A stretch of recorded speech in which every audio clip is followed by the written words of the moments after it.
Office টাইমে ফের ব্যাহত মেট্রো পরিষেবা, বেলগাছিয়ায় যান্ত্রিক ত্রুটি।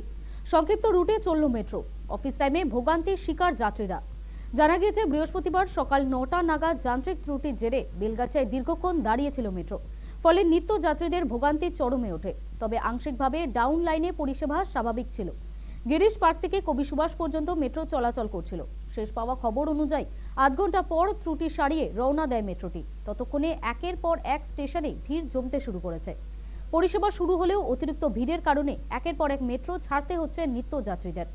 জানা গিয়েছে দক্ষিণেশ্বর থেকে রওনা দেওয়ার পর বেলগাছিয়া স্টেশনে ভিড়ে ঠাসা মেট্রোর সব যাত্রীকে নেমে যেতে বলা হয়। তারপর সেখানেই ৮ ঘন্টা দাঁড়িয়ে থাকে মেট্রোটি। ততক্ষণ গিরিশ পার্ক থেকে কবি সুভাষ পর্যন্ত মেট্রো চলাচল করছিল। ৯:৩০ নাগাদ মেট্রো চলতে শুরু করলেও যাত্রীদের ভোগান্তি কমেনি। দক্ষিণেশ্বর দমদম থেকে ভিড়ে ঠাসা হয়ে মেট্রো আসছিল, ফলে পরবর্তী স্টেশন থেকে যাত্রীরা উঠতে পারছে না বলেই অভিযোগ ওঠে। স্বাভাবিকভাবেই গন্তব্যে পৌঁছাতে দেরি হচ্ছে সকলেরই। চলতি সপ্তাহের শুরু থেকেই এক ধাক্কায় অনেকটাই কমেছে মেট্রোর সংখ্যা। আপ ডাউন মিলিয়ে দিনে ৪০টি করে মেট্রো কম চলছে।